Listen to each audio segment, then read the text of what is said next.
Bayangkan, sebuah perusahaan raksasa yang hampir ambruk. Para direksi bingung, keringat dingin bercucuran.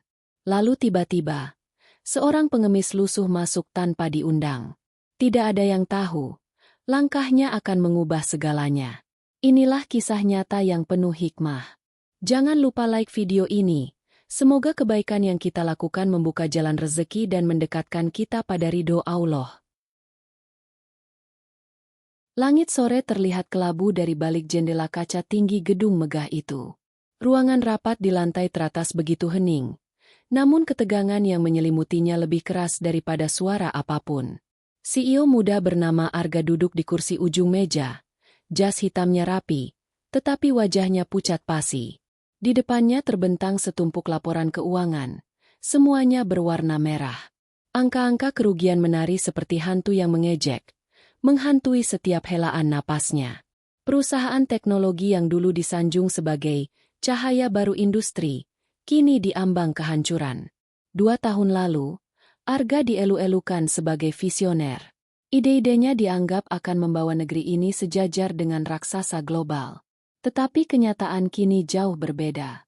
Produk andalan perusahaan tidak laku di pasaran, strategi pemasaran gagal total, dan lebih buruk lagi, investor besar sudah menyiapkan surat untuk menarik modal. Detak jam dinding terdengar begitu jelas. Seolah setiap detik adalah pengingat bahwa waktu sedang habis. Arga menunduk, mengusap wajahnya dengan kedua tangan. Di dalam hatinya, ia merasakan tekanan yang luar biasa. Apakah ini akhir dari semua kerja keras? Apakah aku hanya ilusi yang sebentar bersinar lalu redup? Gumamnya dalam hati. Ia ingat kembali pesan ibunya. Nak, jangan pernah sombong pada pencapaian. Ingatlah bahwa rezeki itu titipan Allah, bukan hasil semata dari tanganmu. Saat itu ia hanya mengangguk tanpa terlalu memikirkan. Kini, kata-kata itu menusuk jantungnya. Para direksi duduk di kursi masing-masing. Beberapa sibuk membolak-balik kertas. Yang lain menunduk pura-pura membaca layar laptop. Namun yang terlihat jelas di mata Arga hanyalah rasa panik. Tak seorang pun punya jawaban. Keheningan itu terasa menyesakkan, seperti ruang tanpa udara. Arga merasakan butiran keringat menetes di pelipisnya, bukan karena panas ruangan, melainkan karena beban yang semakin berat menghimpit dadanya. Di luar ruangan, puluhan karyawan menatap pintu rapat yang tertutup rapat. Mereka tidak tahu apa yang sedang terjadi, tetapi kabar gosip sudah beredar. Perusahaan ini sebentar lagi bangkrut. Bisik-bisik itu sampai juga ke telinga Arga. Sebagai pemimpin, ia ingin terlihat tegar, tetapi jauh di dalam, ia merasa rapuh. Malam-malamnya dipenuhi mimpi buruk, pekerja yang kehilangan nafkah, gedung-gedung yang kosong, namanya yang menjadi bahan cemoohan. Arga mencoba memejamkan mata sejenak, tetapi semakin ia mencoba menenangkan diri, bayangan masa depan yang gelap semakin jelas. Ia teringat masa awal membangun perusahaan ini. Ia rela menjual rumah kecil peninggalan ayahnya demi modal. Ia pernah tidur di lantai kantor, makan seadanya, dan hampir menyerah berkali-kali. Tetapi dulu, ia selalu merasa ada kekuatan yang menolongnya. Kini, entah mengapa, ia merasa kekuatan itu menjauh. Apakah Allah sedang menguji aku? Atau aku sudah terlalu jauh melupakannya? Pikir Arga dengan hati yang bergetar. Suara batu kecil dari salah satu direksi memecah hening. Arga membuka mata, menatap mereka satu persatu. Ia melihat ketakutan di mata mereka, ketidakpastian, bahkan mungkin rasa putus asa. Tidak ada yang berani berbicara. Laporan kerugian itu seakan mengunci mulut semua orang. Arga menggenggam tangannya erat-erat di atas meja, mencoba menahan gejolak emosi. Ia tahu, sebagai CEO, semua mata sedang menunggu keputusan darinya. Tetapi bagaimana jika ia sendiri tak tahu harus kemana melangkah? Di dalam dada, perasaan bersalah mulai tumbuh. Ia ingat janji-janji kepada karyawan saat awal berdiri. Selama aku memimpin, kalian adalah keluargaku. Kita akan maju bersama. Kini, ia merasa janji itu berubah jadi beban yang menghimpit bahunya. Kalau perusahaan ini runtuh, berarti ia telah menghancurkan harapan ratusan keluarga. Apakah aku sudah menjadi pemimpin yang gagal? Bisiknya. Ruangan semakin dingin. AC terus berhembus, tetapi hawa yang menusuk bukan dari mesin itu, melainkan dari ketidakpastian yang semakin pekat. Arga mengangkat kepalanya, mencoba tersenyum tipis, tetapi yang muncul hanya guratan lelah. Ia tahu, di ujung jalan ini ada satu kenyataan yang tak bisa dihindari. Perusahaan sedang berdiri di bibir jurang, dan sedikit saja salah langkah, segalanya akan berakhir. Dengan napas panjang, ia bersandar pada kursi. Jika memang ini akhir, biarlah aku menatapnya dengan mata terbuka, gumamnya dalam hati. Namun jauh di dalam sanubari, ada suara halus berbisik. Belum. Masih ada jalan. Selama engkau mau kembali merendah dan meminta pada Allah, belum terlambat. Suara hati itu membuat Arga terdiam lama. Matanya menatap kosong ke arah jendela, ke langit sore yang makin meredup. Sebuah transisi tanpa ia sadari mulai terbentuk, antara keputusasaan yang kian dalam dan sesuatu yang misterius yang akan segera mengetuk pintu ruang rapat itu. Pintu rapat tertutup rapat. Udara di dalamnya kian berat. Babak baru dimulai. Setelah keheningan panjang yang mencekik, suara-suara mulai pecah. Seperti bendungan yang jebol, rasa takut berubah menjadi ledakan kata-kata. Direktur keuangan, pria tua beruban dengan kacamata tebal, menghentakkan tangannya ke meja. Kita tidak bisa terus diam. Angka kerugian ini sudah melewati batas toleransi. Jika bulan depan tidak ada perubahan drastis, perusahaan ini akan mati. Mati. Suaranya bergetar, bukan sekadar karena marah, tetapi karena panik yang tak mampu ia sembunyikan. Seorang direktur lain, perempuan elegan yang biasanya tenang, kali ini suaranya meninggi. Kita harus potong karyawan. Itu satu-satunya jalan cepat untuk mengurangi beban. Kata-kata itu membuat suasana semakin mencekam. Semua sadar, ribuan nafkah akan melayang jika itu diputuskan. Memotong karyawan? Itu bukan solusi, itu hanya menunda masalah. Timpal direktur operasional, wajahnya merah padam. Masalah utama kita adalah produk yang gagal di pasaran. Kalau kita tidak menciptakan sesuatu yang baru, memotong karyawan pun tak ada gunanya. Kita tetap akan jatuh. Suasana rapat berubah jadi arena saling tuding. Ada yang menuduh divisi pemasaran tidak becus. Ada yang menyalahkan riset produk yang boros dana. Bahkan ada yang secara halus menyindir Arga sendiri. Kalau saja pimpinan kita tidak terlalu gegabah dengan visi besarnya, kita tidak akan sampai di titik ini. Kalimat itu terlontar dengan dingin, membuat kepala Arga semakin tertunduk. Arga mencoba mendengarkan semua suara. Tetapi semakin lama, kepalanya terasa berdenyut keras. Kata-kata saling silang itu bukan melahirkan solusi, melainkan hanya memperlihatkan rasa takut dan keputusasaan. Seolah-olah semua orang di ruangan itu sedang berusaha mencari kambing hitam, bukan jalan keluar. Ia mengangkat kepalanya, menatap wajah-wajah di sekeliling meja panjang itu. Ia melihat mata yang dipenuhi kecemasan. Ada yang sibuk mengetuk meja dengan jari karena gugup, ada yang menggigit bibir sampai hampir berdarah, ada pula yang memeluk lengan sendiri, seolah ingin menahan diri dari ledakan emosi. Detik demi detik, rapat berubah menjadi kekacauan yang tidak terkendali. Suara saling bersahutan, keras, panas, menusuk telinga. Tidak ada lagi wibawa, tidak ada lagi ketenangan.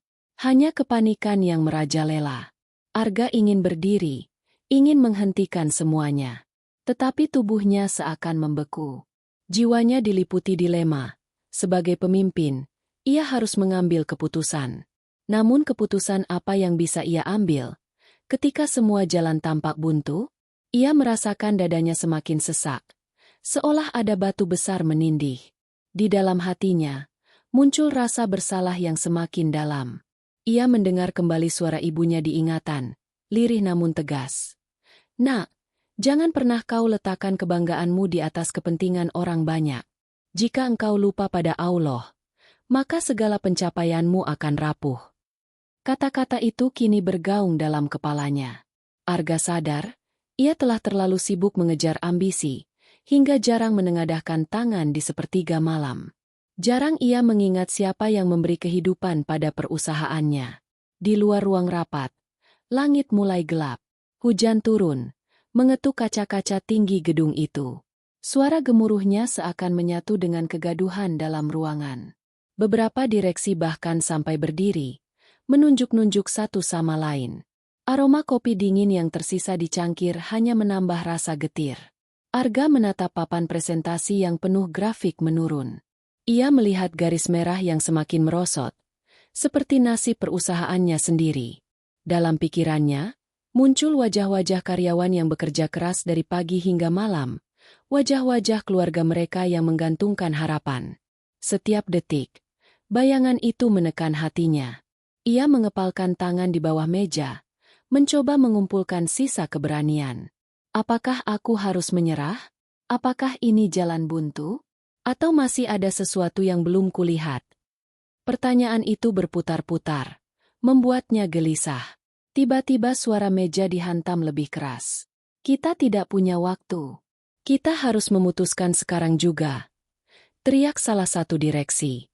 Kata-kata itu bergema, membuat semua mata terarah pada Arga. Kini, tak ada lagi tempat untuk bersembunyi. Semua menunggu sang CEO mengambil sikap.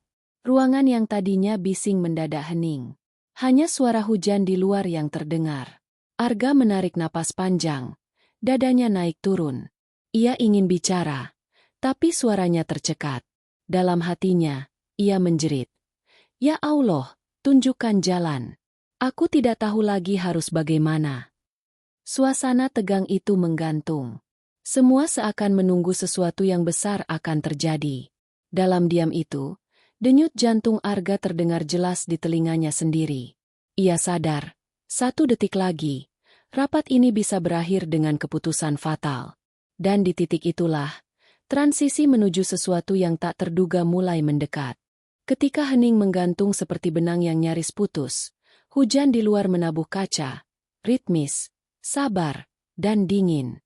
Di dalam, napas para petinggi perusahaan putus-putus, menunggu keputusan yang tak kunjung lahir. Arga merasakan jantungnya mengetuk-ngetuk tulang rusuk, meminta jawaban yang tidak ia punya. Lalu sesuatu terjadi, kecil, nyaris tak terdengar, klik halus dari gagang pintu, seperti isyarat yang menantang semua ketegangan di ruangan itu.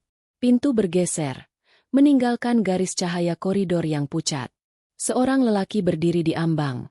Pakaian lusuh yang basah oleh hujan, sandal jepit menyisakan jejak air di marmer, kantong plastik hitam disampirkan di satu tangan. Rambutnya memutih tak beraturan. Wajahnya tirus namun matanya jernih. Jernih dengan ketenangan yang terasa asing di tengah badai kecemasan. Ia menunduk pelan, bukan memohon, melainkan mengajukan permisi yang sederhana, hampir sopan. Kaget berubah jadi geram. Kepala keamanan yang berjaga di ujung ruangan terlambat bereaksi. Baru beberapa langkah menuju lelaki itu ketika 2 direktur sekaligus sudah meledakkan protes. Bagaimana bisa orang luar masuk? Ini pelanggaran. Bentak salah satunya. Telunjuk menusuk udara. Yang lain menekan tombol intercom, memanggil bantuan. Suaranya tinggi dan tajam, menembus riuh hujan. Lelaki itu tidak mundur. Ia berdiri tegak dengan caranya sendiri. Tidak menantang, tidak pula tunduk. Ada semacam ketenangan yang melapisi tubuhnya seperti mantel tak terlihat. Hujan menetes dari ujung rambut ke kerah kemeja, membentuk bintik-bintik gelap yang mengeluarkan bau jalanan dan malam. Ia mengangkat kantong plastiknya sedikit, ragu, lalu menurunkannya kembali, seolah menyadari kehadirannya saja sudah cukup mengganggu keseimbangan ruangan. Arga menatap, tercekat oleh pemandangan yang tak sesuai nalar.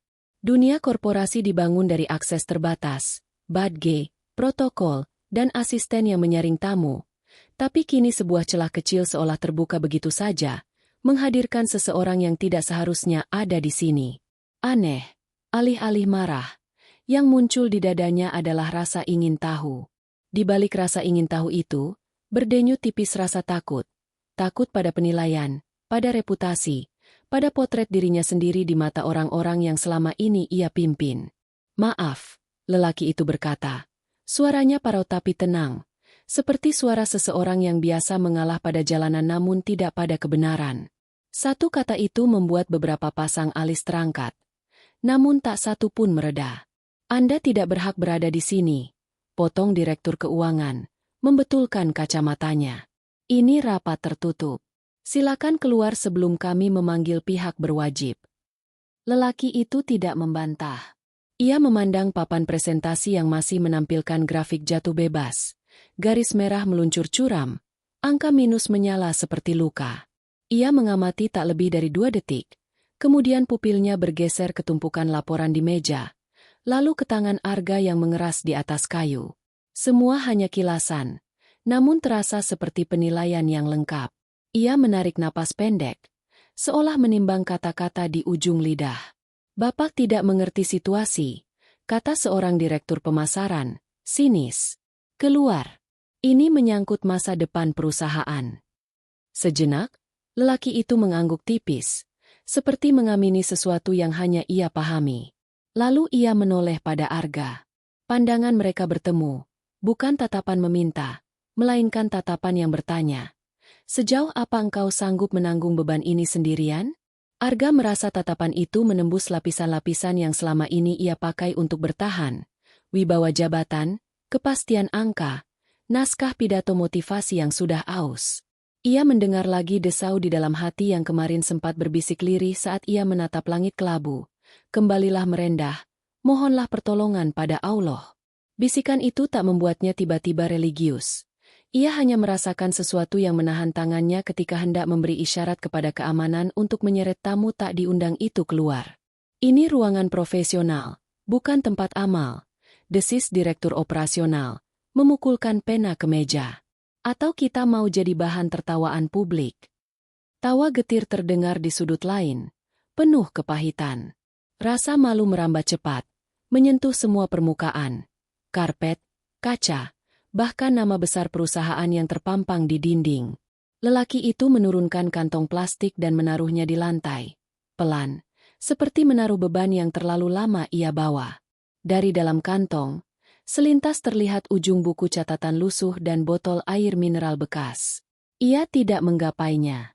Ia hanya berdiri, menunggu, sementara hujan terus menjahit-jahit sunyi di balik kaca. Saya bisa pergi, katanya tenang, kalau itu yang Anda inginkan. Kalimat itu tanpa tuduhan, tanpa satire, justru seperti cermin, memantulkan siapa yang sebenarnya gentar di ruangan itu. Hening turun lagi. Tapi bukan hening yang sama. Ada ketegangan baru, lebih tipis, lebih tajam, seakan-akan satu langkah saja bisa memotong sisa-sisa wibawa menjadi serpih.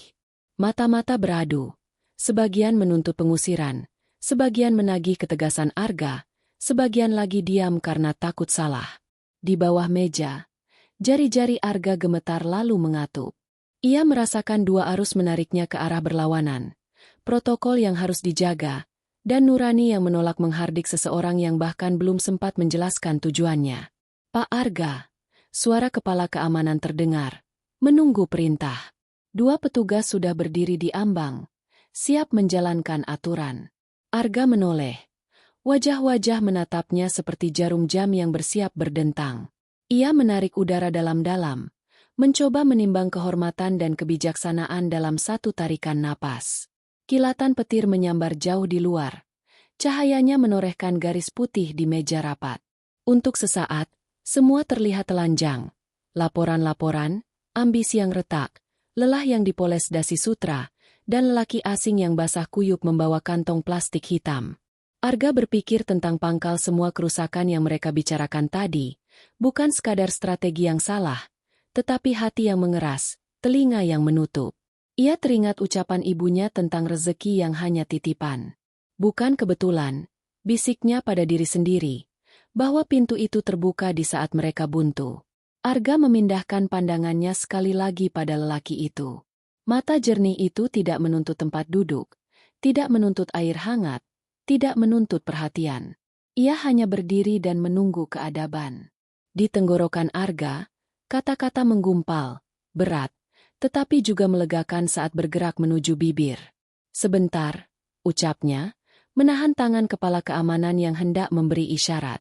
Satu kata yang membuat kursi-kursi bergeser resah, membuat beberapa rencana pengusiran di kepala orang-orang buyar. Sebentar, ulang Arga, kali ini lebih pelan, lebih yakin, seolah ia baru menyadari bahwa jeda adalah bentuk akal sehat terakhir sebelum keputusan dibuat. Ruangan kembali sunyi. Hujan tetap jatuh, jam dinding tetap berdetak. Namun ada sesuatu yang berubah arah. Aliran yang tadinya deras menuju jurang seakan tersangkut pada batu kecil. Sebentar, kata itu menggantung, menunggu wujudnya. Dan pada ketegangan yang mengambang itulah, ambang berikutnya mulai terbuka. Bukan pintu, melainkan ruang tipis di mana suara-suara akan diuji. Siapa yang akan meremehkan, siapa yang bersedia mendengar. Ruangan rapat kembali menegang. Kata, sebentar, yang keluar dari mulut Arga menggantung di udara, merayap pelan ke telinga setiap orang yang duduk di meja panjang itu. Tidak semua menyukainya. Sebagian merasa lega karena ada jeda. Sebagian lain merasa seolah kewibawaan mereka diinjak. Keheningan yang baru saja tercipta mendidihkan amarah yang ditahan-tahan. Direktur keuangan yang sejak tadi gelisah berdiri lebih tegak. Tangannya bergetar di atas meja. Pak Arga, dengan segala hormat, ucapnya keras. Kita tidak bisa memberi panggung pada orang semacam ini. Kita sedang berbicara soal miliaran rupiah yang hilang, soal reputasi yang runtuh. Lalu Bapak berkata, sebentar, untuk siapa? Untuk pengemis yang bahkan tidak tahu apa-apa tentang dunia bisnis. Suara itu menusuk seperti pisau. Beberapa direktur lain mengangguk setuju, bahkan tanpa berani menatap Arga secara langsung. Direktur pemasaran menambahkan dengan nada dingin.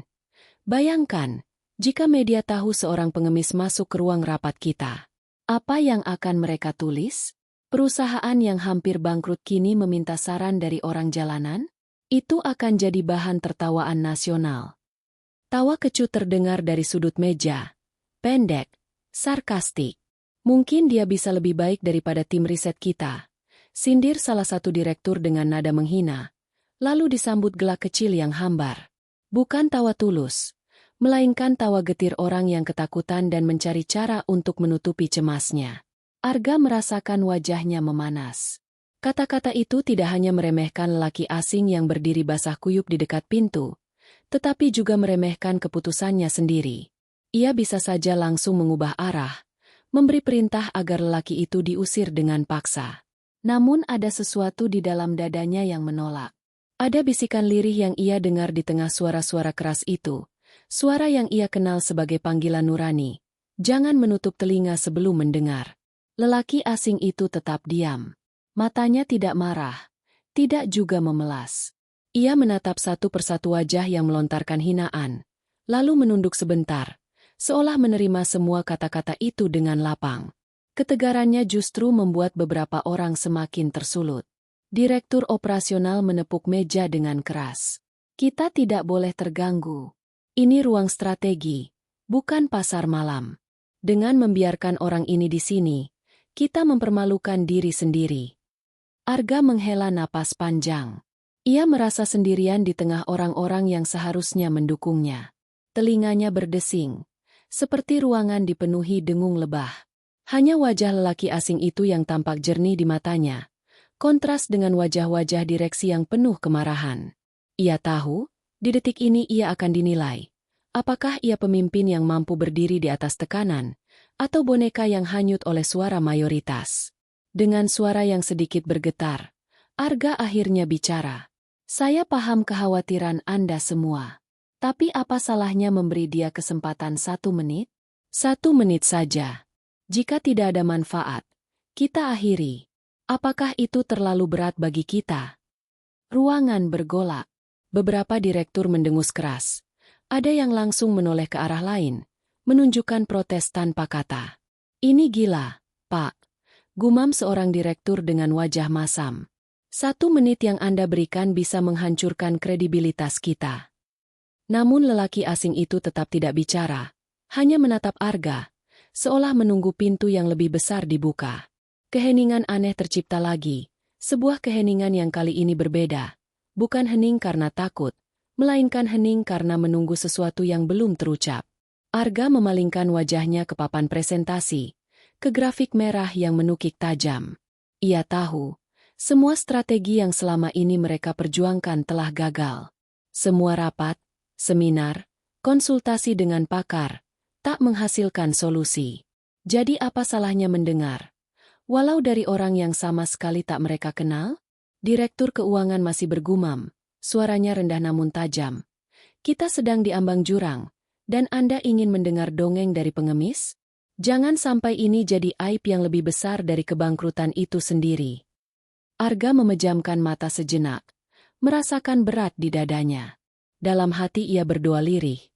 Ya Allah, jika ini jalan yang kau kirimkan, berikan aku keberanian untuk tidak memalingkan wajahku. Saat ia membuka mata, keputusan sudah bulat.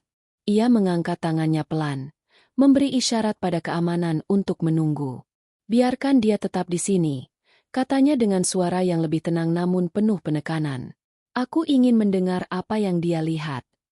Kalimat itu memecah suasana. Beberapa direksi menunduk dengan kesal. Ada yang mengetuk meja tanda tidak setuju. Ada pula yang menutup wajah dengan telapak tangan. Tetapi keputusan sudah diambil. Keputusan yang sederhana, namun terasa seperti lonceng yang membunyikan babak baru. Lelaki asing itu menunduk hormat. Bibirnya melengkung tipis, bukan senyum kemenangan, melainkan penghormatan atas kesempatan. Ruangan masih penuh dengan ketidaksetujuan, tetapi di balik riuh itu, ada sesuatu yang mulai berubah. Seperti udara segar yang merayap masuk melalui celah sempit jendela, walau hampir tak terlihat. Arga tahu, ia sedang mempertaruhkan reputasinya di depan seluruh jajaran direksi.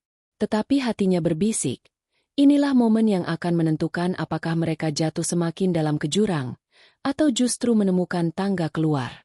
Ruangan rapat yang tadi riuh dengan perdebatan kini berubah menjadi lautan mata penuh keraguan.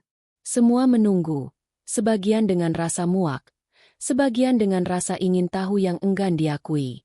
Lelaki asing itu berdiri di dekat pintu, bajunya masih basah, sandal jepitnya meninggalkan jejak air di lantai marmer. Namun tatapannya tenang, berbeda jauh dari suasana yang bergetar di dalam dada para direksi. Arga mencondongkan tubuhnya sedikit ke depan, menghela napas panjang, lalu berkata dengan mantap, "Silakan, bicaralah. Hanya 1 menit. Jika memang tidak ada gunanya, kita akhiri." Beberapa direksi menggelengkan kepala, ada yang menghela napas kasar, bahkan terdengar bisikan, membuang-buang waktu. Tetapi lelaki itu tidak gentar. Ia melangkah pelan ke arah papan tulis di ujung ruangan. Setiap langkahnya menimbulkan ketegangan baru, seolah setiap hentakan sandal lusuh itu menampar gengsi yang sudah mereka jaga selama ini. Sesampainya di depan papan tulis, ia meletakkan kantong plastik hitam di lantai, lalu mengambil spidol. Tangannya kurus, tulangnya menonjol, namun gerakannya mantap, tidak ragu sedikit pun. Ia menulis beberapa garis sederhana, membentuk pola yang sekilas tampak seperti aliran sungai. Semua menatap dengan kening berkerut, bingung, bahkan ada yang hendak berdiri karena merasa dipermainkan. Kemudian ia berbicara. Suaranya parau, tapi jernih. Kalian sibuk mengejar laba, sibuk memikirkan bagaimana menutup kerugian. Tetapi kalian lupa satu hal, arah aliran. Uang di perusahaan ini mengalir seperti air sungai, tapi sebagian besar kalian bendung di satu titik. Apa yang terjadi jika air hanya tertahan di satu wadah? Ia akan meluap, mengotori sekitarnya, lalu akhirnya terbuang. Beberapa direktur saling pandang, tak puas, bahkan mencibir. Apa maksudnya? Jangan berbicara dalam kiasan, sergah direktur pemasaran. Lelaki itu menoleh, matanya tajam, lalu menjawab. Maksud saya sederhana, kalian menahan semua keuntungan di pucuk. Tidak ada yang kembali mengalir ke akar. Maka akar menjadi kering, rapuh, dan mati. Saat akar mati, pohon tumbang, dan pucuk tidak lagi punya tempat bertahan. Kalimat itu menghantam seperti palu. Sunyi mendadak merayap, menenggelamkan suara hujan di luar. Arga menatap papan tulis dengan mata melebar. Ia paham. Yang lelaki itu maksudkan adalah, perusahaan telah melupakan karyawan, melupakan pelanggan, melupakan masyarakat. Semua keuntungan dikunci untuk memperkaya segelintir, hingga dasar yang menopang mereka perlahan keropos. Lelaki itu menambahkan, bukan produk kalian yang gagal, bukan pasar yang menolak, tapi jiwa perusahaan ini yang kering. Orang bisa membeli teknologi dari siapa saja, tapi mereka memilih hati dari siapa yang mereka percayai. Jika kalian ingin hidup, kembalikan aliran itu. Beri akar kesempatan untuk tumbuh, maka pucuk akan kembali hijau. Direktur keuangan menepuk meja. Gusar. Itu hanya kata-kata kosong. Teori murahan yang tidak akan membayar hutang kita. Suaranya bergetar, tapi lebih karena takut ketimbang yakin. Lelaki itu tersenyum tipis. Ia menulis angka-angka di papan. Cepat, teratur. Seolah ia sudah lama menghafal semua logika bisnis. Angka pemasukan, pengeluaran, potongan yang bisa dilakukan tanpa merumahkan pekerja, serta distribusi ulang dana yang sebagian diarahkan ke program sosial. Rumusnya sederhana, tapi terarah. Tidak ada jargon berlebihan, hanya hitungan yang jelas dan rasional. Suasana ruangan berubah. Yang tadinya mencibir, kini mulai menunduk menatap papan tulis. Direktur operasional yang tadi paling vokal, kini menggigit bibir.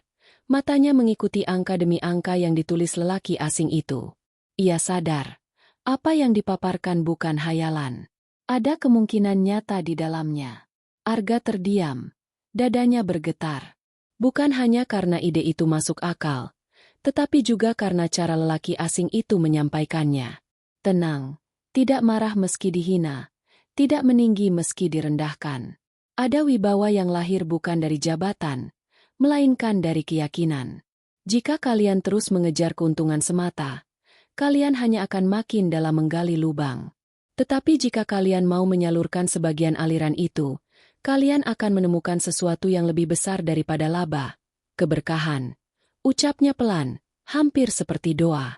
Karena ketika kalian menolong yang di bawah, ada tangan-tangan yang menengadah, memohon pada Allah untuk kebaikan kalian.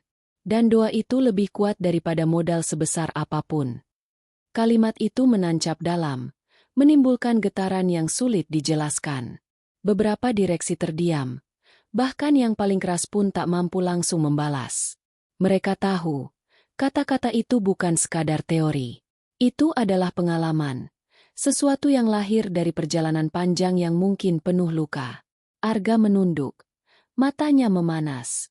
Kata, berkah, itu mengingatkannya pada pesan ibunya, pada doa-doa yang pernah ia abaikan.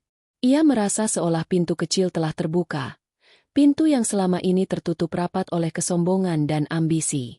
Lelaki asing itu menutup spidol, menaruhnya di papan, lalu melangkah kembali ke samping pintu.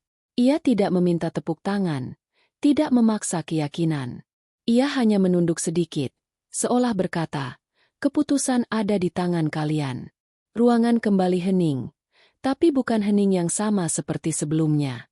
Kali ini, heningnya penuh dengan sesuatu yang berat, perasaan tercampur antara malu, kagum, dan bingung. Semua orang sadar, kata-kata lelaki asing itu telah memecahkan kebekuan, seperti cahaya tipis yang masuk ke ruangan gelap. Arga merasakan dadanya berdesir. Ia tahu, rapat ini tidak akan pernah sama lagi. Keputusan telah mendekat, dan ia tak bisa berpaling. Suara-suara yang meremehkan tadi masih ada, tapi kini mereka tertelan oleh satu kenyataan. Ucapan jenius itu sudah terucap, dan tidak ada jalan kembali. Dan di titik itu, transisi mulai tercipta. Dari keraguan yang menyesakan, menuju langkah berikut yang akan menguji sejauh mana mereka berani menerima kebenaran yang datang dari tempat yang tak mereka duga. Ruangan rapat masih terbungkus hening setelah ucapan yang mengguncang itu. Para direksi duduk terpaku, seolah-olah angka-angka yang baru saja ditulis lelaki asing di papan tulis terus berdenyut di kepala mereka. Tak ada yang berani bicara. Tak ada yang cukup berani membantah. Walaupun wajah-wajah mereka jelas menunjukkan kebingungan, rasa tak percaya, juga sedikit ketakutan. Arga menatap lelaki itu lama. Dada mudanya naik turun seperti sedang menahan beban berat. Siapa sebenarnya engkau? Tanyanya akhirnya. Suaranya rendah, nyaris berbisik, namun cukup jelas terdengar oleh semua orang di ruangan itu. Lelaki asing itu tidak langsung menjawab. Ia menunduk sebentar, menarik napas panjang, lalu menatap Arga dengan sorot mata yang jernih. "Nama saya Idris," ucapnya pelan. Tidak ada embel-embel gelar. Tidak ada penjelasan panjang. Hanya sebuah nama sederhana. Nama yang terdengar begitu biasa, namun diucapkan dengan ketenangan yang tidak biasa. Beberapa direksi spontan tertawa kecut. "Hanya itu? Idris? Kita semua bisa menyebutkan nama," sindir salah satu dari mereka. Yang lain menambahkan, "Apakah nama ini seharusnya membuat kami percaya begitu saja?" Namun Idris tidak terpancing. Ia menatap papan tulis yang penuh coretan, lalu menatap kembali ke wajah-wajah di hadapannya. "Dulu, aku duduk di ruangan seperti kalian. Bukan sebagai tamu, bukan pula sebagai orang asing. Aku duduk di kursi kalian. Aku pernah memimpin rapat, mengatur strategi, dan bicara dengan angka-angka. Aku pernah ada di atas, jauh lebih tinggi daripada tempatku berdiri hari ini." Kalimat itu membuat suasana kembali tegang. Beberapa direktur yang tadi meremehkan mulai menahan diri. Ada sesuatu dalam cara Idris mengucapkannya. Bukan pamer, bukan pula penyesalan, melainkan pengakuan yang lahir dari luka. Arga maju sedikit. Matanya membesar. "Maksudmu, kau pernah menjadi bagian dari dunia ini?" Idris tersenyum tipis. Senyum yang tidak membawa kebanggaan, justru membawa kepahitan. "Aku dulu seorang profesor ekonomi. Aku mengajar di universitas, menulis buku, diundang ke forum-forum internasional. Banyak perusahaan yang datang padaku, memintaku memberi masukan. Beberapa dari mereka tumbuh besar dengan strategi yang pernah aku sarankan." Ia berhenti sejenak, menunduk, lalu melanjutkan dengan suara yang lebih berat. "Tapi aku juga menyaksikan bagaimana keserakahan merusak. Aku melihat ilmu yang seharusnya membawa kebaikan justru dipakai untuk menindas. Aku melihat perusahaan yang makin kaya, tapi masyarakat di sekitarnya makin miskin. Aku kecewa. Lalu aku memilih pergi." Kata "pergi" itu jatuh seperti batu di tengah air, menimbulkan riak yang langsung menyentuh hati semua yang mendengarnya. Arga menelan ludah, mencoba memahami. "Kau meninggalkan semua itu?"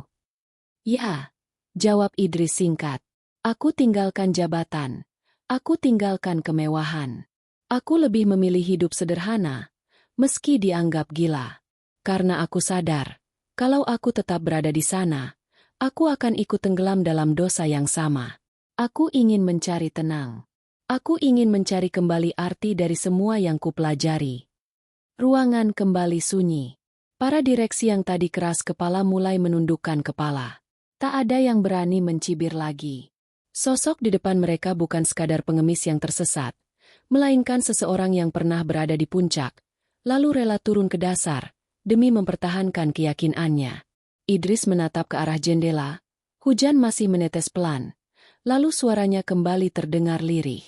"Kalian tahu apa yang paling aku sesali? Aku dulu terlalu percaya pada angka, terlalu yakin pada logika manusia. Padahal aku lupa, ada sesuatu yang lebih tinggi dari itu semua, keberkahan dari Allah. Sebab tanpa itu, sebesar apapun laba, sehebat apapun strategi, semuanya bisa runtuh dalam sekejap." Kata Allah membuat Arga tercekat. Ia merasa seperti tersambar. Sejak awal ia memimpin perusahaan, ia jarang menyebut nama itu di dalam ruang rapat. Ia menganggap rapat adalah soal profesional, soal strategi, soal angka, bukan soal spiritual. Tapi malam ini, di saat semua pintu seolah tertutup, nama itu hadir lagi, keluar dari mulut seseorang yang bahkan tidak ia kenal sebelumnya. Direktur keuangan yang sejak awal paling keras kini hanya bisa menghela napas panjang. Ia menatap papan tulis, lalu menutup wajah dengan tangannya. Tidak ada bantahan. Tidak ada tawa sinis. Yang ada hanya keheningan berat yang membuktikan bahwa kata-kata Idris menusuk hati mereka satu persatu. Arga merasakan tubuhnya bergetar. Ia tidak tahu apakah itu karena gugup, haru, atau campuran keduanya. Tapi yang jelas, ia merasa ada sesuatu yang berubah dalam dirinya. Kata-kata Idris seolah membongkar tembok yang selama ini ia bangun. Tembok kesombongan, Tembok keyakinan bahwa ia bisa mengendalikan segalanya. Di dalam hati, ia berdoa lirih. Ya Allah, jika Engkau benar-benar mengirim lelaki ini ke hadapanku, maka bimbing aku untuk tidak menolak kebenaran. Idris menunduk sedikit, seolah paham apa yang sedang berkecamuk di hati Arga. Ia tidak bicara panjang lagi. Ia hanya berdiri diam, memberikan ruang bagi semua orang di ruangan itu untuk merenung. Seakan ia tahu, kebenaran tidak perlu dipaksakan. Ia cukup ditunjukkan. Lalu biarlah hati masing-masing yang memutuskan. Hujan di luar mulai reda. Suara tetesannya pelan, nyaris seperti irama penutup dari pengakuan panjang itu. Namun di dalam dada setiap orang, justru badai baru sedang lahir. Badai pertanyaan, badai kebimbangan, dan badai keputusan yang akan segera dituntut. Arga menatap ke arah Idris. Wajahnya pucat namun matanya berkilat. Ia tahu, rapat ini sudah bukan lagi sekadar tentang angka atau strategi bisnis. Kini, rapat ini berubah menjadi persimpangan. Apakah mereka akan terus berjalan di jalan lama yang penuh keserakahan, atau mencoba mendengar suara kebenaran yang datang dari masa lalu seorang pengemis jenius bernama Idris? Hujan di luar semakin mereda, menyisakan rintik-rintik yang jatuh pelan di kaca jendela. Ruang rapat yang tadi penuh emosi kini terasa seperti ruang sidang. Setiap orang menunduk, mencerna kalimat demi kalimat yang barusan diucapkan Idris. Pengakuannya di babak sebelumnya masih membekas. Seorang mantan profesor, seorang pemikir yang rela meninggalkan dunia demi menjaga nuraninya. Dan kini, setelah luka masa lalunya terbuka, semua menunggu apa yang akan ia katakan berikutnya. Idris berdiri di depan papan tulis. Jemarinya yang kurus meraba spidol. Lalu ia menuliskan satu kata besar dengan garis tegas. Berbagi. Huruf-hurufnya sederhana, tapi setiap goresan terasa menancap di hati orang-orang yang menyaksikan. Ini inti dari semua yang bisa menyelamatkan kalian, katanya, suaranya tenang namun penuh tekanan. Selama ini, kalian membangun tembok tinggi. Semua keuntungan hanya diputar di lingkaran sempit, sementara mereka yang ada di bawah tidak pernah merasakan dampaknya. Dan ketika akar tidak diberi makan, pohon ini kering. Direktur operasional menyilangkan tangan di dada, mencoba menjaga gengsi. Jangan bicara seolah-olah kami tidak tahu. Kami sudah melakukan CSR. Kami sudah memberi donasi ke sana-sini. Idris menatapnya dengan sorot mata yang dalam. Itu hanya formalitas. Sekadar kotak centang agar terlihat peduli. Yang saya maksud bukan sedekah ala brosur perusahaan. Yang saya maksud adalah menjadikan berbagi sebagai inti dari strategi. Membiarkan keberkahan masuk ke dalam setiap aliran bisnis, bukan hanya serpihan yang kalian sisakan. Ia kembali menulis di papan. Sebuah lingkaran besar dengan garis-garis bercabang ke bawah. Bayangkan perusahaan ini seperti pohon. Batang utamanya adalah keuntungan. Cabang-cabangnya adalah produk, divisi, dan layanan. Tetapi akar adalah masyarakat, karyawan, pelanggan kecil yang setiap hari bersinggungan dengan kalian. Jika akar kering, pohon mati. Jika akar kuat, pohon bisa tumbuh menembus langit. Arga yang sedari tadi hanya diam, kini mencondongkan tubuh. Ia bisa merasakan getaran dalam kalimat Idris. Ada logika sederhana yang menusuk. Mereka telah lupa pada akar. Mereka sibuk mempercantik cabang dan daun, sibuk mengejar investor besar, namun lupa siapa yang pertama kali percaya pada mereka. Strategi apa yang kau maksud? Tanya Arga akhirnya, suaranya pelan tapi tegas, seperti menahan rasa penasaran yang nyaris meledak. Idris menarik napas panjang. Ia menulis angka-angka kasar, 20%, 10%, 5%. Ini bukan angka mutlak. Tapi saya sarankan, alokasikan sebagian keuntungan untuk program sosial yang nyata. Bukan sekadar membangun monumen atau baliho besar, tapi program yang langsung menyentuh hati masyarakat. Bantu usaha kecil agar bisa bangkit. Beri ruang bagi karyawan paling bawah untuk tumbuh. Dan, jangan lupa, jadikan perusahaan ini sebagai saluran rezeki, bukan penjara uang. Suasana rapat menghangat. Beberapa direksi mulai berbisik, sebagian dengan nada skeptis, sebagian lain dengan rasa takjub. Apakah ini tidak akan membunuh kita lebih cepat? Tanya Direktur Keuangan, nadanya masih tajam. Kita bahkan sudah defisit. Bagaimana mungkin kita justru mengeluarkan uang lagi? Idris menoleh perlahan, menatap lurus ke matanya. Karena laba tanpa berkah hanya akan membuat kalian haus. Kalian bisa memangkas biaya, bisa menekan karyawan, bisa memanipulasi laporan. Tapi itu hanya menunda kehancuran. Jika kalian mau menyalurkan sebagian dari apa yang kalian punya, ada doa yang terbang ke langit. Dan doa itu lebih kuat dari strategi apapun yang bisa kalian beli dengan konsultan termahal. Kata, doa, membuat suasana kembali hening. Beberapa direksi gelisah di kursinya, seolah kalimat itu menelanjangi apa yang selama ini mereka lupakan. Idris melanjutkan, aku pernah melihat perusahaan yang runtuh meski kasnya penuh. Dan aku pernah melihat usaha kecil yang bertahan meski modalnya tipis. Bedanya, yang satu dikelilingi kutukan karena menindas, yang satu dikelilingi doa karena memberi manfaat. Kalian ingin yang mana? Arga memejamkan mata sebentar. Hatinya bergetar, seolah setiap kata Idris menepuk-nepuk luka yang selama ini ia tutupi dengan jas mahal. Ia teringat doa ibunya, teringat bagaimana dulu ia pernah berjanji tidak akan melupakan orang kecil. Tapi seiring perusahaannya tumbuh, ia larut dalam ambisi. Idris lalu menulis kata lain di papan. Amanah. Ia menoleh ke semua yang hadir. Kalian punya tanggung jawab, bukan hanya pada pemegang saham, tapi juga pada Allah. Jika kalian mengkhianati amanah itu, jangan heran jika keruntuhan menjadi balasan.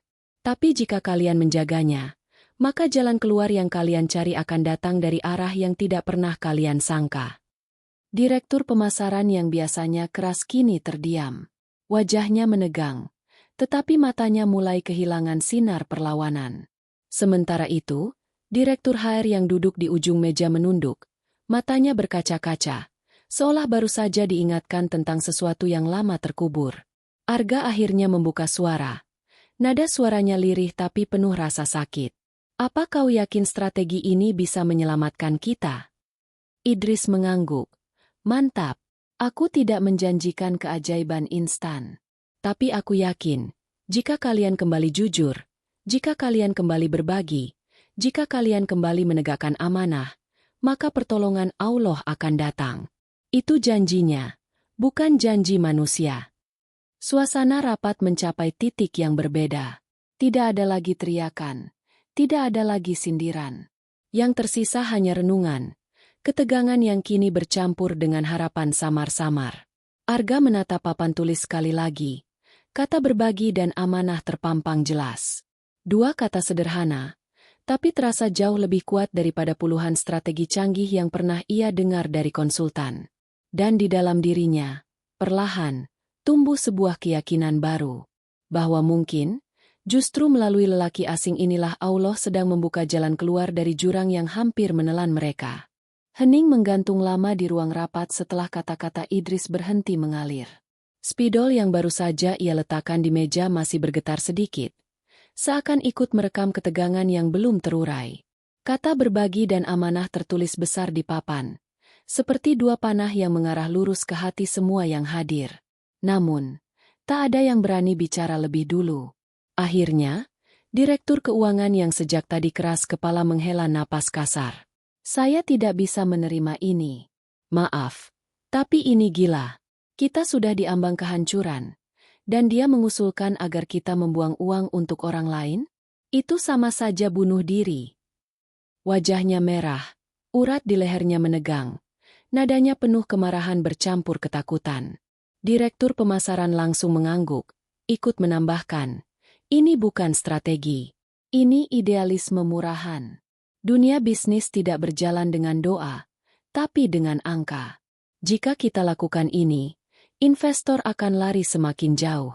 Mereka tidak mau tahu soal berkah atau doa. Mereka hanya peduli pada keuntungan. Suara-suara protes lain segera menyusul, bergelombang memenuhi ruangan. Ada yang menepuk meja, ada yang bersuara sinis, ada pula yang berbisik sambil menggeleng-gelengkan kepala. Atmosfer rapat yang sempat tenang kembali berubah panas. Namun kali ini, Arga tidak menunduk seperti sebelumnya. Ia duduk tegak, kedua tangannya terkepal di atas meja, matanya tak lepas dari papan tulis. Kata-kata Idris masih terngiang di kepalanya. Jika kalian menyalurkan sebagian dari apa yang kalian punya, ada doa yang terbang ke langit. Dan doa itu lebih kuat daripada strategi apapun. Dalam hatinya, Arga merasakan sesuatu yang tak bisa dijelaskan. Rasa takutnya memang belum hilang, tapi di bawah rasa takut itu tumbuh keberanian baru. Seolah ada dorongan tak kasat mata yang menegakkan punggungnya. Ia teringat wajah ibunya yang dulu selalu menasihati. Nak, jangan pernah memimpin hanya dengan otakmu. Pimpinlah dengan hatimu. Karena hati yang dekat pada Allah akan dibimbing, bahkan di jalan yang tampak gelap. Arga menarik napas panjang, lalu berdiri. Semua suara langsung mereda.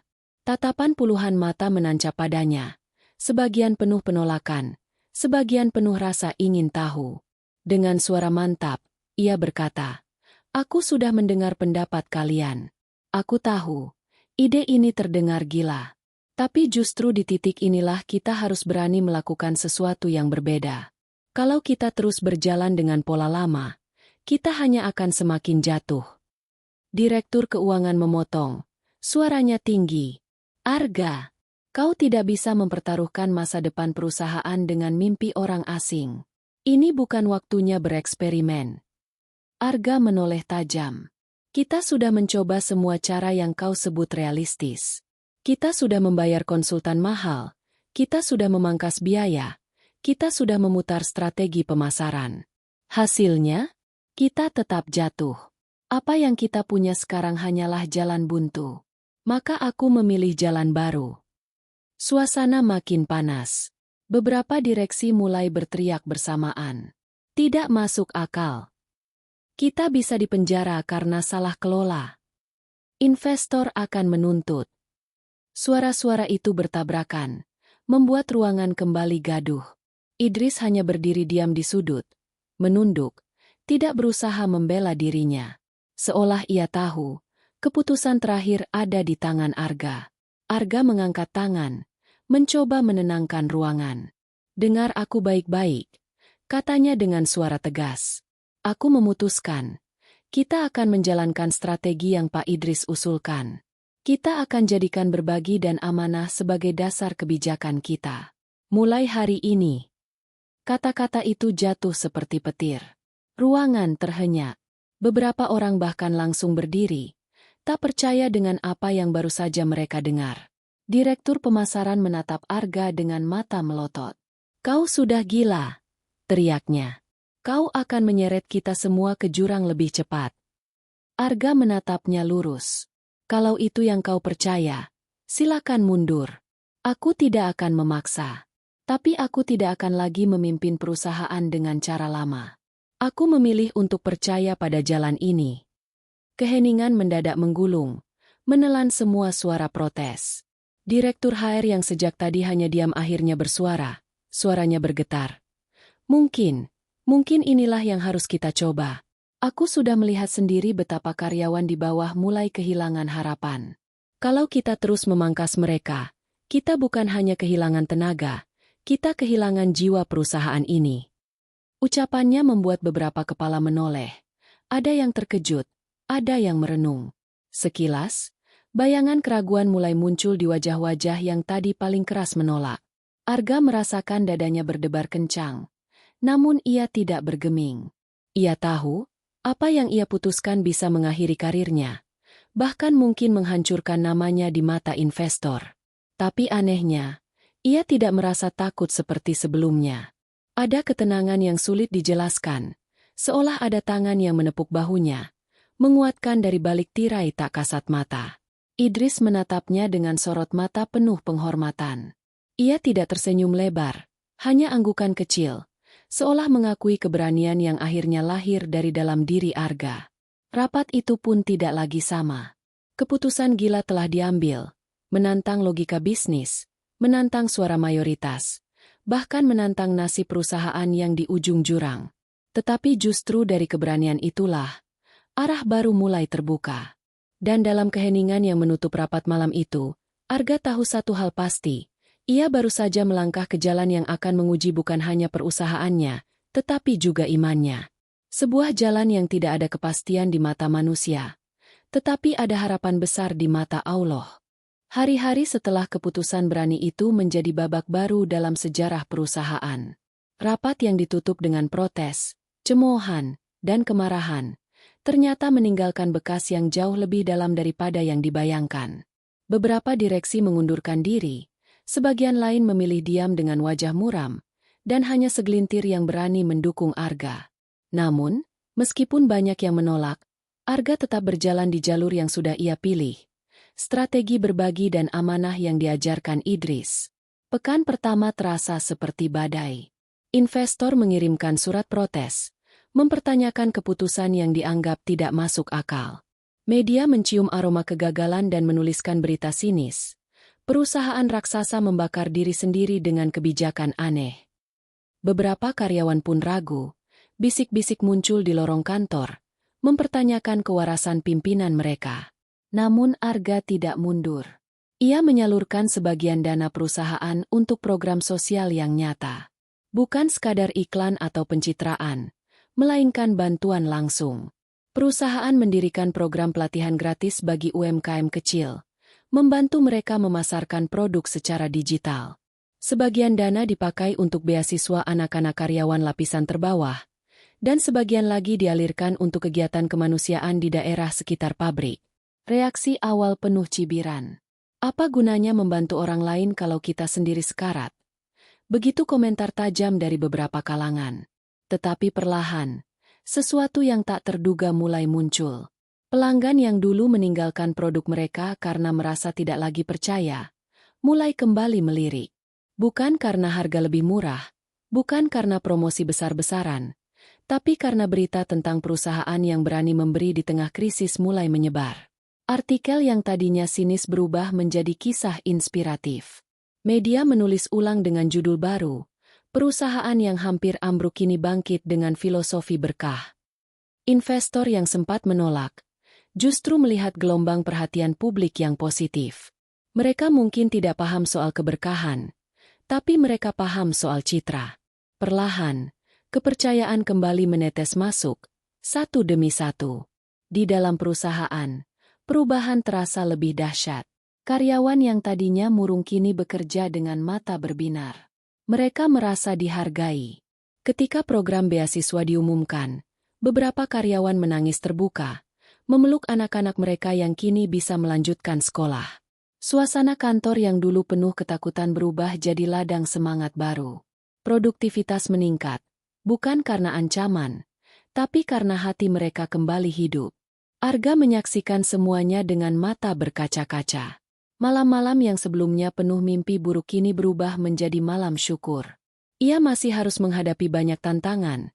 Laporan keuangan belum sepenuhnya pulih, tapi ia merasakan ada arah baru yang jelas. Jalan ini benar. Jalan yang mungkin dianggap gila oleh manusia, tapi ternyata penuh rahmat dari Allah. Idris jarang berbicara panjang lagi. Ia hanya tersenyum samar setiap kali melihat perubahan itu berjalan. Aku sudah bilang, bukan aku yang menyelamatkan. Hanya arah aliran yang kalian ubah. Airnya tetap dari Allah. Ucapnya suatu sore ketika Arga menghampirinya di koridor. Kalimat itu sederhana, tapi menggetarkan. Dan benar adanya, berkah itu datang bukan hanya dalam bentuk angka laba, melainkan juga dalam bentuk doa yang mengalir. Pedagang kecil yang dilatih oleh perusahaan mendoakan agar bisnis mereka langgeng. Orang tua karyawan yang terbantu biaya sekolah anak-anaknya melantunkan syukur di setiap sujud. Semua doa itu menembus langit, menjadi kekuatan tak kasat mata yang menyelimuti perusahaan.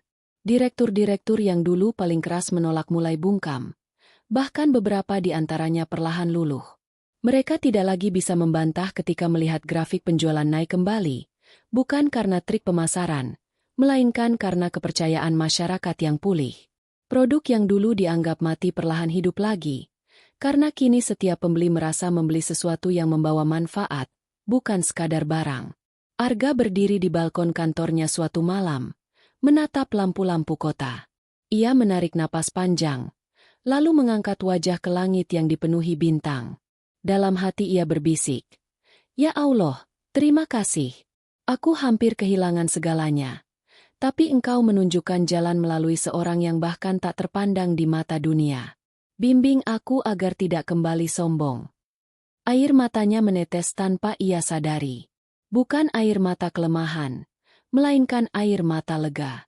Ia sadar, keputusan gila yang ia ambil bukanlah kebodohan, melainkan awal dari kebangkitan. Dan semua itu terjadi karena ia berani membuka pintu bagi sesuatu yang selama ini ia lupakan, keberkahan. Namun, di balik semua keajaiban itu, ada satu hal yang masih membingungkan, sosok Idris. Pria yang muncul entah dari mana, membawa kebijaksanaan yang mengubah arah hidup mereka. Setiap kali Arga ingin bertanya lebih jauh, Idris hanya menunduk dan menjawab singkat. Ada misteri yang belum terungkap, dan Arga bisa merasakan bahwa peran lelaki itu belum selesai. Perusahaan kini memang sedang bangkit, tapi perjalanan belum tuntas. Masih ada badai yang menunggu di depan, dan entah bagaimana, Arga tahu bahwa klimaks dari semua ini masih menanti di tikungan terakhir. Malam itu kantor pusat perusahaan diselimuti cahaya lampu yang temaram. Hujan sudah berhenti, menyisakan aroma tanah basah yang menembus hingga ke lantai tinggi tempat ruang rapat berada. Dari jendela besar, Arga memandang kota yang berkilauan. Perusahaannya yang dulu hampir runtuh kini mulai bangkit, langkah demi langkah. Ia bisa merasakan denyut kehidupan kembali bergetar di setiap sudut kantor. Namun, hatinya tidak sepenuhnya tenang. Ada satu hal yang terus mengganggunya, keberadaan Idris. Sosok asing itu datang tiba-tiba, membawa ide yang menyalakan kembali harapan. Setiap kata-katanya seperti menyalakan pelita dalam kegelapan. Tapi seiring berjalannya waktu, Idris semakin jarang terlihat. Kadang ia muncul sebentar di lorong, kadang di kantin sederhana sambil duduk diam, namun semakin lama semakin samar. Hingga pada suatu pagi, ketika Arga mencarinya, tak seorang pun tahu kemana ia pergi. Awalnya Arga mengira Idris hanya keluar sebentar. Tapi hari berganti, dan ia tak pernah kembali. Kantong plastik hitam yang dulu selalu ia bawa pun lenyap, seakan tak pernah ada. Seisi kantor kebingungan. Beberapa karyawan berspekulasi, beberapa bahkan menganggap Idris hanya ilusi yang muncul di saat putus asa. Namun Arga menolak percaya begitu saja. Di ruang kerjanya, Arga menemukan sebuah amplop coklat di atas meja. Tidak ada nama pengirim. Hanya sebuah kertas tipis di dalamnya dengan tulisan tangan sederhana. "Bukan aku yang menyelamatkan kalian. Aku hanyalah jalan kecil yang Allah bukakan untuk mengingatkanmu. Jangan sandarkan kejayaan pada manusia, karena manusia bisa lenyap kapan saja. Sandarkan padanya, dan kau akan melihat bagaimana keberkahan menjaga." Tulisan itu membuat dada Arga bergetar hebat. Tangannya menggenggam kertas itu erat, seakan tak ingin melepas. Air matanya mengalir pelan, bukan karena sedih, tapi karena rasa haru yang tak tertahan. Ia merasa malu. Selama ini ia begitu sibuk mencari solusi di luar, sampai lupa bahwa solusi terbesar hanyalah kembali pada sang pemberi jalan. Berita tentang hilangnya Idris menyebar cepat di dalam perusahaan.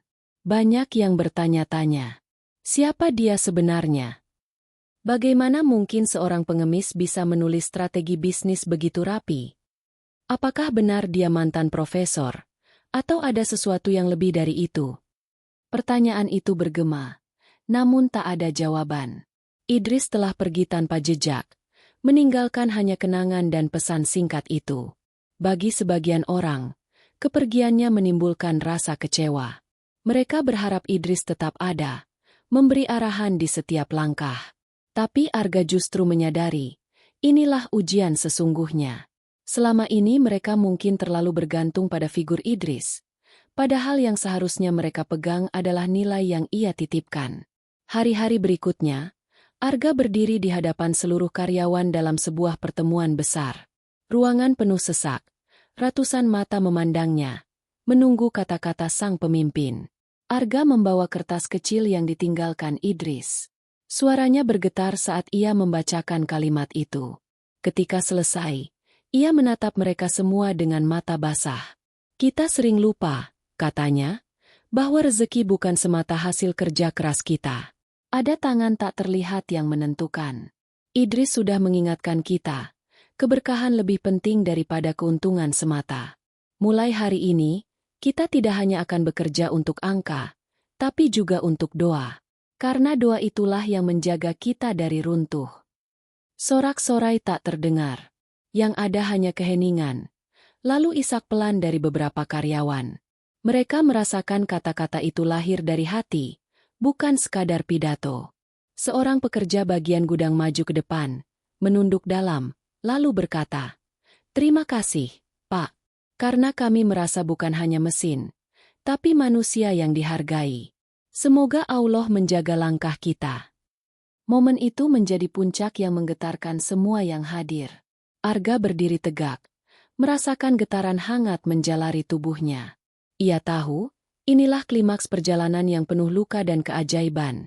Dari putus asa menuju cahaya, dari kesombongan menuju kerendahan hati.